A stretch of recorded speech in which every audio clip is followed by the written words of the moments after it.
बच्चों नमस्ते।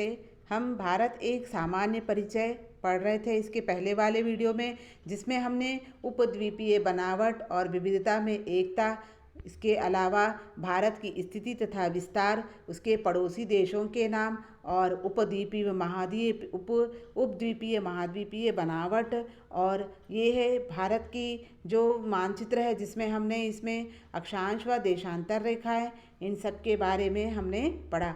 अब हम इस वीडियो में हम पढ़ेंगे भारतीय उपमहाद्वीप का एक प्राकृतिक स्वरूप। तो भारतीय उपमहाद्वीप का एक जो प्राकृतिक जो स्वरूप है, ये देखिए आपको यहाँ पे ये मानचित्र दिखाई दे रहा है। यहाँ पे ये वाला मानचित्र देखिए, जिसमें आपको अलग अलग स्वरूप दिखाई देंगे इसके।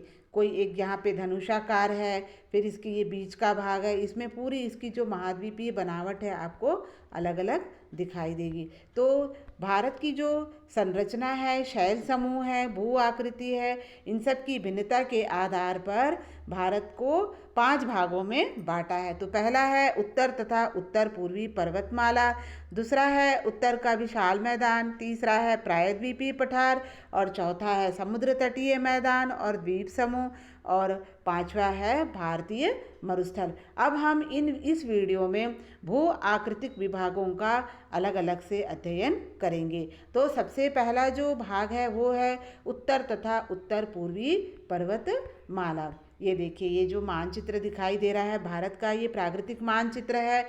ये जो धनुषाकार आकृति जो भूरे कलर में आपको दिखाई दे रही है, ठीक है, ये है भारतीय पर्वतों की स्थिति। तो पर्वतीय जो उत्पत्ति हुई है पर्वतों की, यहाँ से पामीर की घाट से हुई है, कुनलुन श्रेणी है, और ये है हिंद कुश। तो ये जो धनुषाकार जो आकृति है वो है पर्वतों की उत्पत्ति। ये देखिए, ये जो आपको दिखाई दे रहा है, ये पूरे पर्वत दिखाई दे रहे हैं भूरे कलर में, जो स्केच से जो पूरा किया हुआ है। ये पूरे फिर इस मानचित्र में जितने भी आपको गहरे भूरे कलर के जो स्केच में दिया गया है वो पूरा है पर्वतों की स्थिति, ठीक है।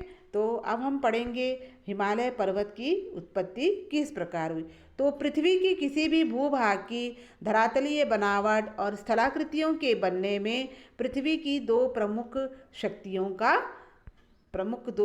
की भूमिका है। तो पहला है अंतर्जनित और दूसरा है बहिर्जनित, यानी पृथ्वी के धरातली भूभाग के अंदर में जो शक्तियां हैं और बाहर की जो शक्तियां हैं। तो भूकंप और ज्वालामुखी जो है वो पृथ्वी के भीतर चलने वाली एक अंतर जातीय शक्तियों के परिणाम होते हैं, जो कि धरातल पर विभिन्न प्रकार के स्थलाकृतियों का निर्माण करते हैं। धरातल पर वायु, वर्षा, हिम, जल और तापमान की क्रियाएं सतत क्रियाशील रहती है, जो धरातलीय स्थलाकृतियों में लगातार परिवर्तन लाते रहती है। यानी जो कुछ जो शक्तियां हैं वो भूगर्भिक अंतर्जनित शक्तियों के कारण कुछ स्थलाकृतियां निर्मित होती है, और कुछ जो है बाहरी शक्तियों के कारण, जिसमें अपना तापमान हो गया, वायु, वर्षा, हिम, जल, इन सब के कारण जो है वो स्थलाकृतियों में लगातार परिवर्तन होता रहता है, ठीक है।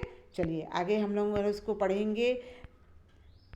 पृथ्वी का जो बाहरी आवरण है, जिसको हम क्या कहते हैं, स्थल मंडल, ये विभिन्न प्रकार के शैल खंडों से बना होता है, जिसको हम प्लेट भी कहते हैं।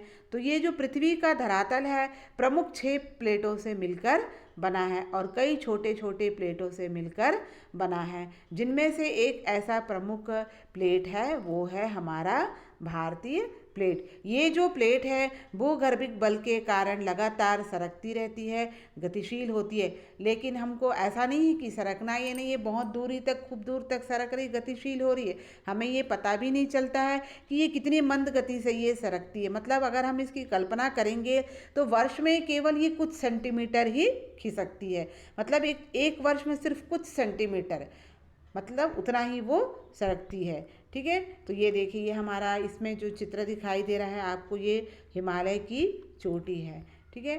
चलिए आगे अभी हम लोग और पढ़ेंगे। ये देखिए हिमालय पर्वत का ये जो छोटा सा मानचित्र अब आपको देखिए छोटे से रूप में दिखाई दे रहा है। जो इन पर्वतों की जो उत्पत्ति हुई है वो ऊपर पामीर की घाट, कुनलुन श्रेणी, हिंद कुश है ना, यहाँ से उत्पत्ति हुई है। ये देखिए ये पूरा और पूरी जो इसकी आकृति है धनुषाकार आकृति, उत्तर से लेकर पूर्व तक पूरा इसकी स्थिति और विस्तार फैला हुआ है, इसलिए इसका नाम उत्तर पूर्वी पर्वतमाला पड़ा। अब हम पढ़ेंगे कि इस उत्तर पूर्वी पर्वतमाला में कौन कौन सी पर्वतीय जो श्रेणी है, पर्वत श्रेणी यानी एक पर्वत जो है वो दूसरे पर्वतों से जुड़ी हुई होती है, उसको हम कहते हैं पर्वत श्रेणी। ये देखिए यहाँ पे आपको इस मानचित्र में देखिए आपको यहाँ पे बहुत सारे पर्वतीय दिखाई देंगे।